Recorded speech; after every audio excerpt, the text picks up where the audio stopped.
Sri J Akbar.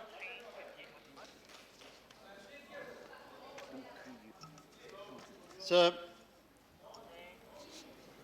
I'm grateful to my friend and old college mate Tapan Sen for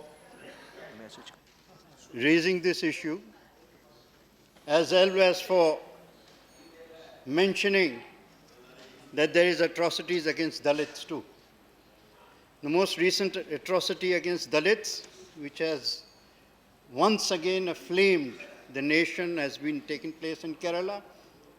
And as we know, while the crime was heinous enough, for me an equally bigger crime, or equally big crime, was the fact that the police refused to register an FIR for 4 days. Who is accountable for this? Who is answerable for this? For this dereliction of duty by the police? On whose instructions did the police not file an FIR? Sir, Latihar has been mentioned by our friends, and I'm glad again I have the honor of representing Jharkhand. During the last time when I heard, I think on humanitarian issues, we should, I think the House will agree with me that we abandon for a while our partisan requirements and come together to sort out a humanitarian problem. I went there, I made my inquiries, I spoke to the administration, I spoke to the Chief Minister. I would like to inform the House that within 24 hours, 5 of the 8 accused were arrested. I am not going to name either the victims or the accused, because I think it is not the purpose of the House to inflame passions any further, but how to douse them. The principal accused is a proven criminal with a record.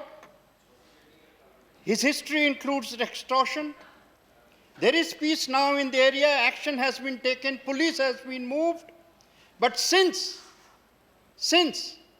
my honorable friend Mr. Sen mentioned that certain political parties were involved, I normally would not, because I do not believe that an individual's sins should be transferred to the party. But since he mentioned that parties were involved, I would like to mention that the principal accused belongs to a regional party of Jharkhand, and that regional party of Jharkhand is not a party in the coalition that is in office there.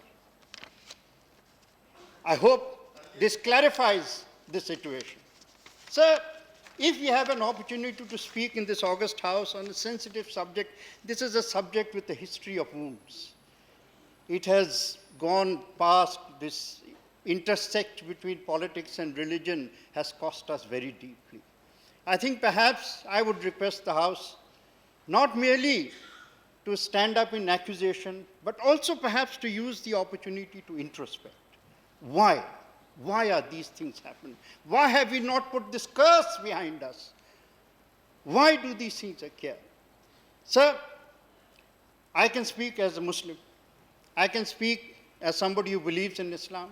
And I would like to introspect with myself. Part of the problem is the understanding or misunderstanding or maligning or malicious maligning of my faith. Part of the problem lies in the fact that people of my faith have misused the faith in order to inflict violence upon, and unacceptable, horrid levels of violence, including terrorism. The problem has been created on both sides, leading. I don't think I have the time, basically, to go into length on what this maligning is. Do that later, on some other occasion. I would like to say, sir, with your permission, if I have just a minute or two, that we all know that Islam means of faith. All faith, I cannot think of any faith in my studies or in my experience which says anything except Islam, or it says Om Shanti. Islam itself is very clear. Lakun deenahum wa iliya deen. Your faith for you, my faith for me.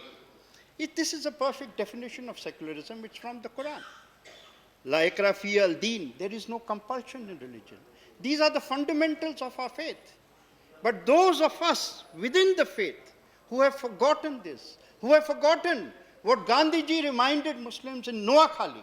I'm reading a book just now, and it's very educated once again, Nirmal Bose's book, My Days with Gandhi. Gandhiji reminded Muslims in Noakhali of the Medina model, of the Prophet, peace be upon him. What he told Muslims in Medina, that respect all places of other places of worship as much as you respect your own. And he talked specifically of the Jews and their places of worship. Sir, Now Sir, conclude. Okay, please I conclude. did not. I Please conclude. hope that we Please do not turn this discussion into a trivial discussion. I would ask Okay. and request my friends not to do so. There are many grounds, there are many occasions on which we shall be trivial. Okay. We can be, but perhaps not on this. I really want to end on only one small story, sir, very briefly. There is a very old, I know we always quote Sufism without fully necessarily understanding what it is. When the honorable members on the other side quoted some statements made on this side, I think they were listening with only half a ear. They did not hear during those your statements time what was is said up. by the Home Minister, sir, and by the Leader of the House. Your time is over. Sir, 1 minute. I don't take too much of your time. I've been a very patient backbencher.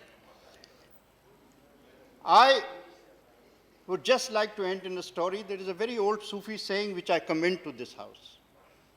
What happens when two people are caught in a vicious circle? Two people, two communities, two entities.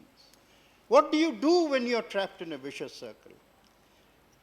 The normal answer is cut that circle, destroy the circle, hurt the circle. The Sufi answer is something else, sir.